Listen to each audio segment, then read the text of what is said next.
Magandang umaga po sa inyong lahat mga kaibigan. Nandito po muli tayo sa ating pong programang Mga Pangakong Di Nabibigo. Ito po ang inyong Kuya Bong at ako po ay patuloy na nagpapasalamat sa ating Panginoon na kayo ay ginising muli no? Sa umaga po ito at tayo ay taglay-taglay ang buhay at kalakasan. No? Kung saan man kayo naroroon, kayo man ay nagbabiyahe, kayo man ay nagtatrabaho na o kaya ay nasa bahay, ay ingat-ingat po kayo mga kaibigan, no? At tayo nawa ay patuloy na tumawag sa ating Panginoon at patuloy na magpasalamat sa kanyang banal na pangalan. Yan. Binabati po natin ang ating po mga listeners dyan po sa norte, no? Mula po dito sa Manila, no? Hanggang papunta sa north at dyan naman po sa Laguna, Cavite, papuntang Mindoro, no? Nakikinig, napapakinggan po tayo dyan. At kung kayo man ay nanonood or nakikinig sa Facebook page, no? Sa ating pong Facebook page, Adventist World Radio Manila, no? Binabati namin kayo na isang magandang umaga o kaya naman sa YouTube. At syempre, ang mga kaibigan po natin nandito sa Metro Manila, binabati po namin kayo ng isang magandang umaga. Yan.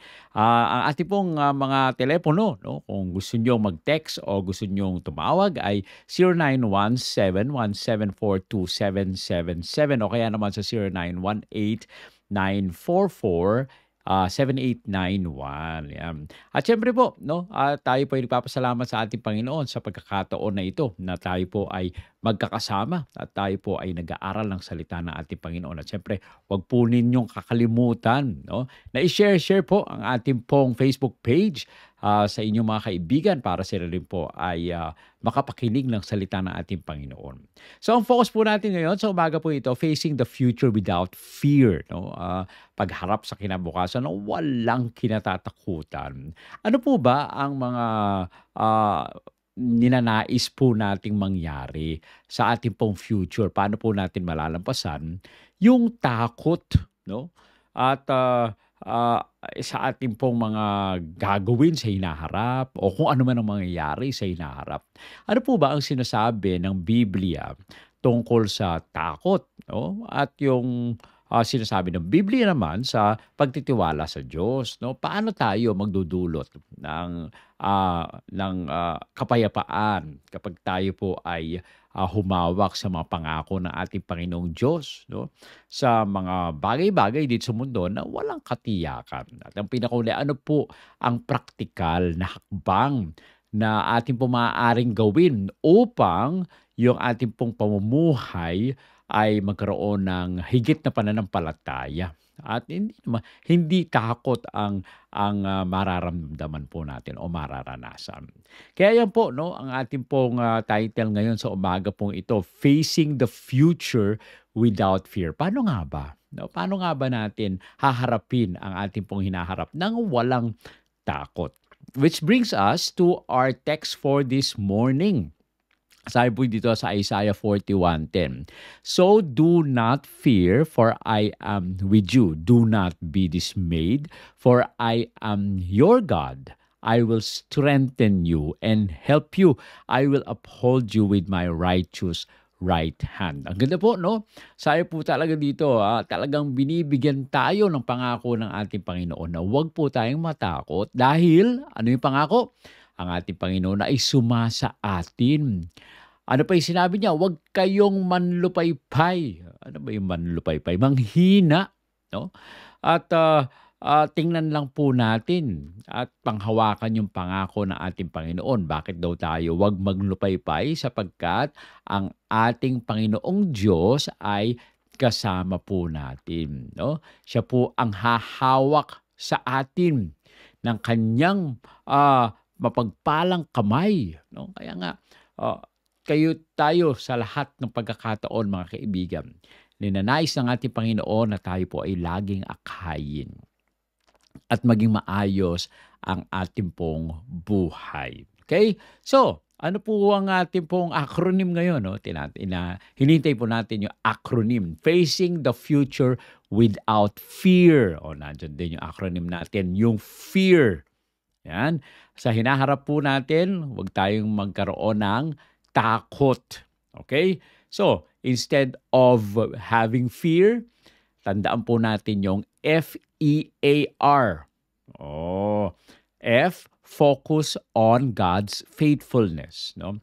Tumutok po tayo tumingin tayo sa katapatan ng ating Panginoon. Letter E, embrace His promises. No? Yakapin po natin yung mga pangako ng ating Panginoon katulad po nung programa po natin, mga pangakong hindi nabibigo.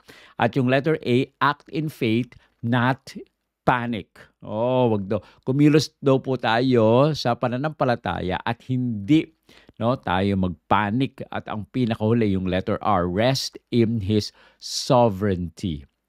Magpahinga po tayo sa kanyang soberanya. Kaya nga napaka-importante sa pagharap sa ating pong kinabukasan o sa ating pong hinaharap, yung future po natin.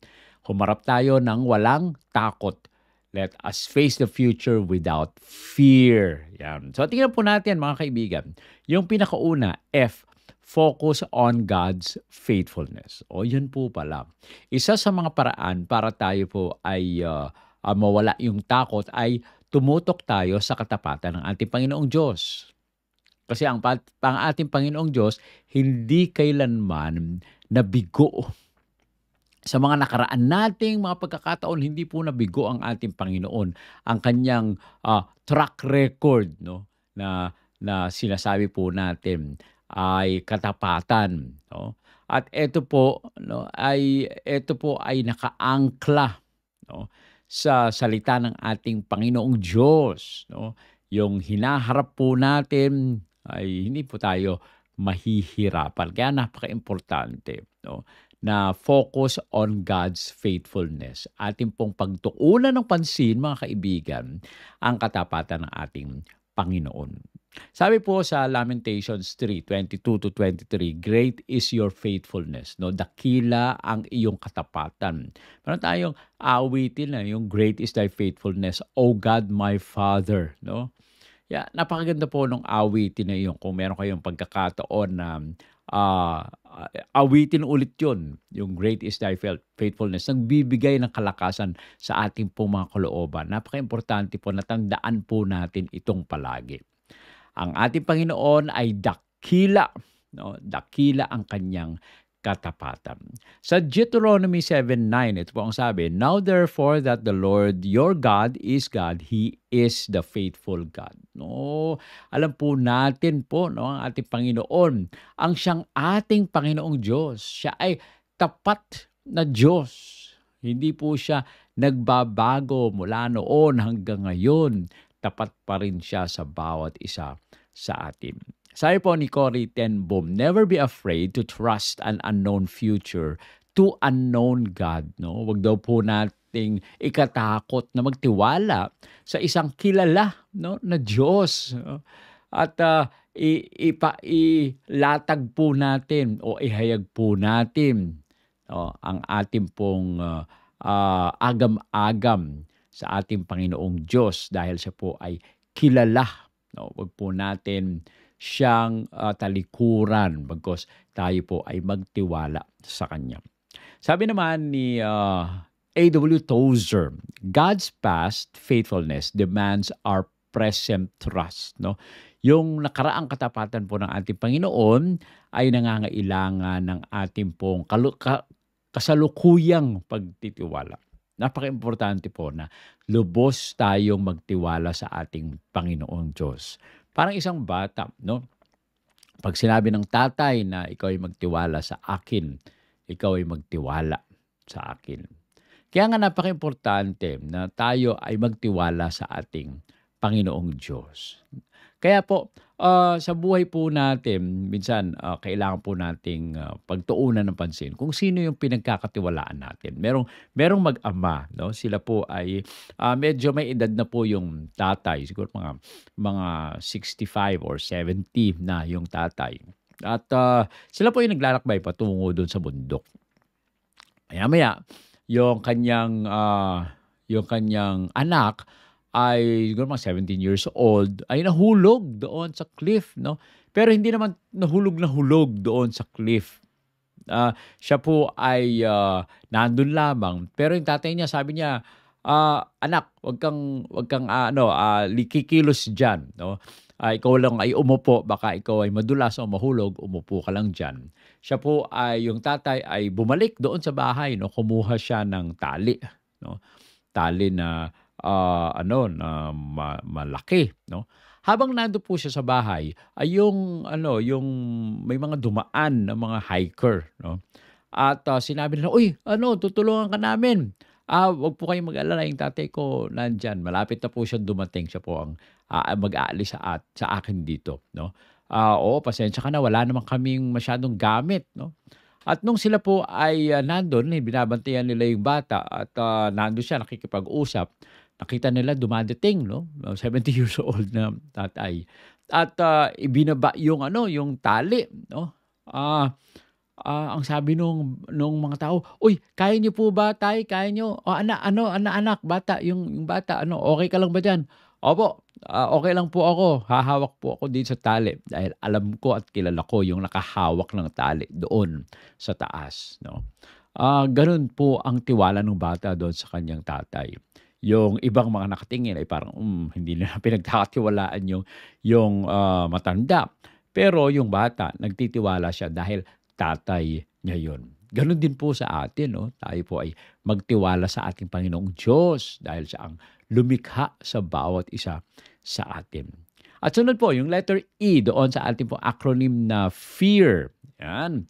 Embrace His promises, 'no, yakapin po natin yung mga pangako ng ating Panginoon. Alam niyo po ang banal na kasulatan ay puno po ng mga pangako, 'no, ng kapayapaan, ng lakas, ng patnubay, 'no, na nawawala ang kapangyarihan ng takot kapag pinanghahawakan po natin ang mga bagay na ito.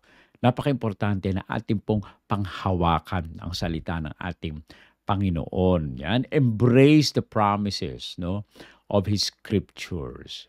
Now, dito po sa 2 Timothy 1:7, "For God has not given us a spirit of fear," 'no, hindi tayo binigyan ng ating Panginoon ng, espiritu ng takot, 'no. Kaya 'wag po tayong matakot dahil nandiyan ang ating Panginoon. Nasa harap po natin, nasa tabi natin, nasa likuran natin, kailangan lang po tayo ay magtiwala sa Kanya. Sabi po sa Joshua 1:9, "Be strong and courageous. The Lord your God will be with you." 'No? Ay napakaimportante po, 'no? Yung mga pangako na binibigay sa atin ng ating Panginoon, ilan 'yan, napakaraming mga pangako na, "Ako ay isa sa inyo, 'no? Hindi ko kayo iiwanan." Hindi tayo binigyan ng ating Panginoon ng espiritu ng takot, 'no? Bagkus tayo po ay binigyan ng, espiritu ng pagtitiwala. Kaya kailangan po tayo ay magtiwala sa ating Panginoon. Sabi po ni, Adoniram Hudson, "The future is as bright as the promises of God," 'no? Kung kayo ay, haharap sa bukang liwayway, maliwanag po ito, 'no? Kapag kayo ay tumitig nung sa umpisa matititigan niyo habang, tumataas yung araw. Pero pagka nandiyan na medyo mataas-taas na talaga yung araw, hindi na kayo makatitig. Ganyan po kaliwanag na ang mga pangako ng ating Panginoon. Talagang hindi po dapat tayo na magduda sa mga pangako ng ating Panginoon dahil ito po ay makapangyarihan, 'no?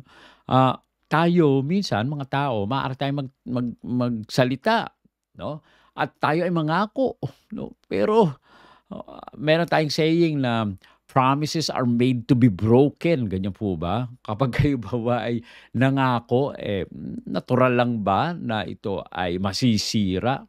Hindi po. Sa ating Panginoon, yung kanyang pangako, hindi po ito napapako, kundi ang pangako ng ating Panginoon, ginagawa po niya ito.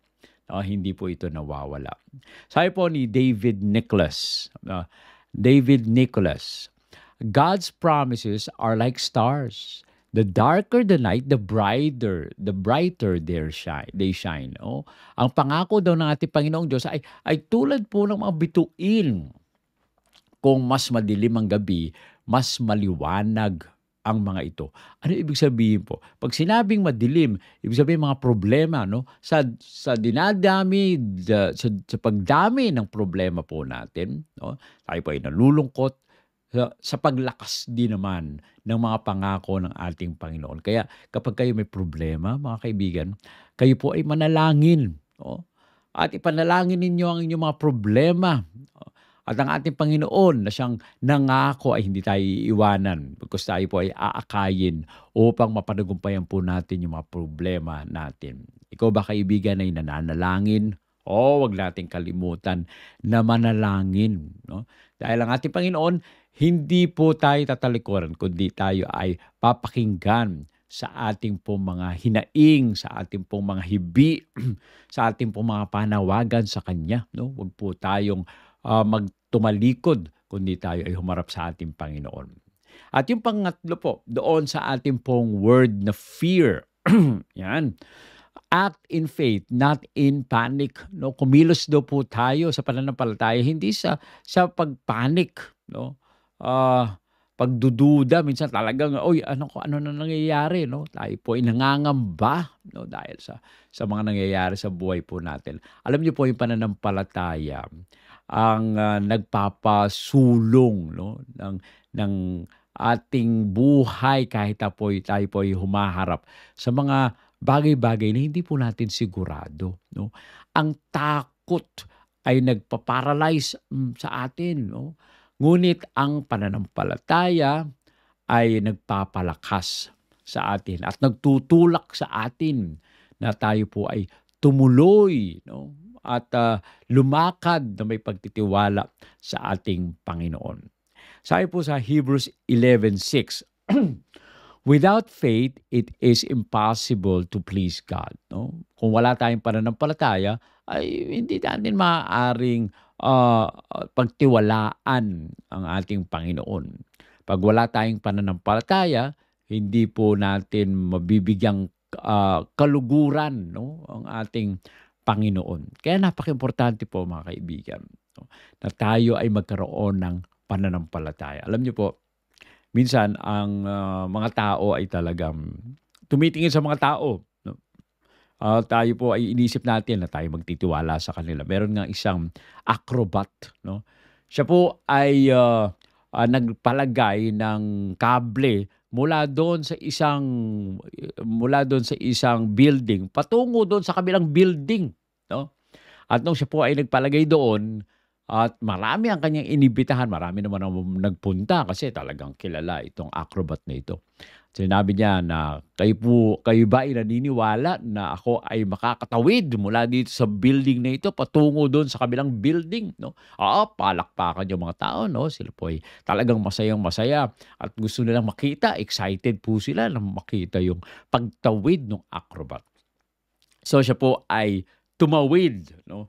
Hawak-hawak niya yung mahabang kahoy, no? Para pambalansin niya. At siya po ay nakatuwid, no? At palakpakan ng mga tao at siya po ay bumalik ulit at lalo pang nagpalakpakan yung mga tao. Dahil sila po ay talaga namang namamangha doon sa acrobat na iyon. At sabi nung isa, ako ay kukuha ng bike. No? Sabi nung acrobat. No? At siya po ay sumakay sa bike. Tinanong niya, naniniwala ba kayo na aking matatawid ang kable na ito? No? Nakasakay sa bike. Oo, sabi ng mga tao, opo, naniniwala kami. So sila po siya ay sumakay at pumunta siya sa kabila. No? At palakpakan na naman yung mga tao. At bumalik na naman siya at palakpakan na naman yung mga tao. No? May-maya ay binigyan siya ng wheelbarrow. No? Wheelbarrow. No? Sabi niya, kayo ba ay naniniwala na makakatawid ako? No? Tulak-tulak ang wheelbarrow na ito. No? Sabi ng mga tao, oo, naniniwala kami. At siya po ay tumawid. No? At palakpakan ng mga tao. At bumalik na naman siya. Palakpakan na naman tao. No? At tinanong niya ulit, naniniwala ba kayo na kaya ko ulit bumalik? No? Doon sa dala-dala itong wheelbarrow. Oo, kayang-kaya mo. Maniniwala kami. No? Tapos sabi niya dun sa mga tao, sino ang gustong sumakay doon sa wheelbarrow? Wala pong pumunta. Walang sumakay sa wheelbarrow. No? Tapos sabi, akala ko ba naniniwala kayo na sasakay, matatawid ko ang wheelbarrow, no? Doon sa kabila. Pero wala namang nag-volunteer. No? So sila po ay naniniwala pero wala silang hindi sila nagsumasampalataya doon sa acrobat na yun. No? Tayo po, pag wala tayong pananampalataya, hindi natin mabibigyan kalugudan ang ating Panginoon. Kailangan talaga tayo ay may pananampalataya, magtiwala tayo at magpasakop tayo sa ating Panginoon. Sabi po sa Matthew 14:29-31, Peter walked on water until he looked at the storm. Ang problema po, no? Etong si Pedro, sinabi niya sa Panginoon, Panginoon, maaari mo ba akong utusan na ako ay lumakad dyan sa tubig? Sabi niya, sige, lumakad ka. Siya ba ay nakalakad doon sa tubig, namangha yung kanyang mga kasama doon sa bangka. No? Ang problema, siya po ay napansin niya, no? Yung tubig na malakas sa paligid. No? Sa halip na siya ay tumingin at tumitig sa ating Panginoon, nakita niya yung mga problema sa paligid. At yon ay unti-unti siyang lumubog. Ganon din po mangyayari sa atin. No? Kapag tayo po ay hindi magtiwala sa ating Panginoon, tayo po ay matatakot. Sabi po ng isang unknown author, fear knocked at the door. Faith answered, no one was there. Ang ganda, no? At kumatok daw ang takot doon sa pinto. Pero sumagot sa kanya at nagbukas ng pinto ay ang pananampalataya. No? At wala siyang nakita doon. No? Wala yung takot. No? Hindi na siya nagpakita dahil merong pananampalataya yung tao. Sabi po ni Martin Luther King, faith is taking the first step even when you don't see the whole staircase. No? Lagi po natin narinig yung quotation na ito. Ang pananampalataya daw po ay gumagawa ng mahakbang. No? Kahit hindi po natin nakikita yung buong hagdanan. No? Siya po ay humahakbang na agad. Kaya nga napaka-importante po mga kaibigan na tayo ay magtiwala sa ating Panginoon. Ang pananampalataya sa ating Panginoon ang magpapalakas sa bawat isa sa atin. At ang pinakahuli doon sa ating mong acronym are rest in His sovereignty. No? Tayo po ay magpahinga, kumanlong sa soberanya ng ating Panginoon. Alam niyo po may control pa rin ang Diyos. No? Walang nakakagulat sa Kanya. No? Hawak niya ang hinaharap. At hawak tayo na ating Panginoon. Siya po ang patuloy na nag-aakay sa atin. Sa Romans 8:28, in all things God works for the good of them that love Him. Sa lahat daw po ng pagkakataon at sa lahat ng bagay gumagawa ang ating Panginoon sa ikabubuti natin. No? Tayo po ba ay nagtitiwala sa ating Panginoon na gagawan tayo ng kabutihan ng ating Panginoon? Una nga sa lahat, wala pa po tayo, hindi pa tayo pinanganak. No? Ang ating Panginoon ay pumili na tayo po ay iligtas. Siya po ay nabayubay sa krus ng Kalbaryo, no? Para po tayo ay iligtas sa ating pong mga pagkakasala at bigyan tayo ng buhay na walang hanggan. Kung ganyan tayo kamahal ng ating Panginoon, mawawalan pa ba tayo ng tiwala sa Kanya? Siya na nga ang nagbigay ng buhay niya sa bawat isa sa atin. Pagdududahan pa ba natin ang ating Panginoon na sasabihing hindi tayo mahal ng ating Panginoon? Na hindi magiging tapat ang ating Panginoon? Na hindi iniisip ng ating Panginoon yung kabutihan po natin? Wag nawa po sanang isipin yung mga bagay na yan. Bagkus patuloy tayo na magtiwala sa ating Panginoon. Tayo ay magtalaga ng sarili natin sa ating Panginoon, mga kaibigan. Sa Psalm 46:10, be still and know that I am God. No? Tayo po daw ay magkaroon ng kapayapaan. No? At kilalanin po natin ng ating Panginoong Diyos, ang Diyos ng ating pong buhay. Huwag po nating isipin na tayo ay kaya nating iligtas ang ating pong mga sarili. Makasalanan po tayo. Wala tayong kalakasan na tayo magligtas ng ating pong mga sarili. Pagkos tayo ay mahina, ang kailangan po natin ay magtiwala sa Diyos na makapangyarihan at malakas. Sabi po ni R.C. Sproul, God is sovereign. Okay? He does whatever pleases Him and it is always for our good. No? Ang Diyos po ay makapangyarihan. Ginagawa niya ang anumang mga bagay na nakakalugod sa Kanya. At ang mga bagay po na ito ay palaging para sa ating ikabubuti. No? Yan ang kaluguran ng ating Panginoon, na tayo ay gawa ng kabutihan dahil tayo ay mahal ng ating Panginoon. Sabi po ni Charles Stanley, peace comes when we leave the unknown in the hands of the known God. No? O dumadating ang kapayapaan kapag iniiwan daw po natin ang ating pong buhay, ang ating kaalaman sa kamay ng Diyos na kilala po natin. Kaya napaka-importante po, no? Lagi tayong magtalaga ng ating pong mga sarili sa ating Panginoon. Alam niyo po, ang takot sa hinaharap ay natural. Ngunit hindi po ito pangwakas. No? Ang Diyos po ay maaari nating harapin. No? Ang bukas, harapin po natin na may pananampalataya. No? Huwag po tayong mangamba. No? Ang Panginoon ay tapat. No? Ang kanyang pangako ay tiyak. No? Siya po ay nagbibigay ng kapangyarihan sa lahat ng kumikilos o gumagalaw dito sa mundo. Siya po ang naghahari sa atin. Kaya po wag nating kalimutan, mga kaibigan, yung ating acronym na FEAR. No? O wag po tayo magkaroon ng takot. No? FEAR, F-E-A-R. Kung meron tayong fear, F, focus. No? Focus on God's faithfulness. E, kung meron tayong fear, E, embrace His promises. Kung meron tayong takot, A, act in faith, not in panic. Magtiwala tayo sa ating Panginoon. At ang letter R, rest in His sovereignty. No? O tayo po, mga kaibigan, ay magpahinga sa kapangyarihan ng ating Panginoon. Sa ating pong paglapit, no, sa ating Panginoon, huwag po tayong matakot, huwag kundi magkaroon tayo ng pananampalataya. Lagi po natin buksan ang salita ng ating Panginoon. Sauluhin po natin ang kanyang mga pangako. No? At piliin po nating lumakad na may pagtitiwala.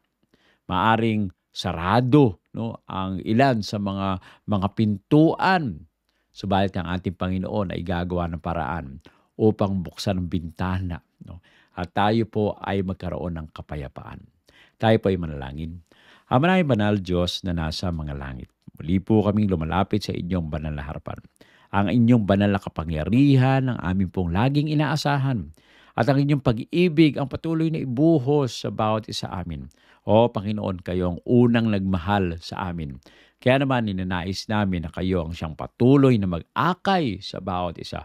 Huwag nawa po sanang matakot ang mga puso po namin, bagkus kami ay patuloy na magtiwala sa inyo sapagkat kayo ang siyang Diyos na siyang makapangyarihang Diyos na lumalang sa bawat isa sa amin. Marami po salamat, Panginoon, sa patuloy na pagdinig sa aming dalangin. Ito po ang aming hiling sa pangalan ng aming Panginoong Hesus. Amen. Amen. Maraming salamat po, mga kaibigan, sa inyong patuloy na pagsubaybay sa ating pong programang Mga Pangakong Di Nabibigo. Muli po namin kayo inaanyayahan sa sunod na mga programa po natin at pati bukas, no, sa ating pong programang Mga Pangakong Di Nabibigo. Dito lamang po yan sa 89.1 FM ng AWR tuwing alas 8 hanggang alas 8:30 ng umaga. Muli po, magandang umaga sa inyong lahat at maraming salamat po.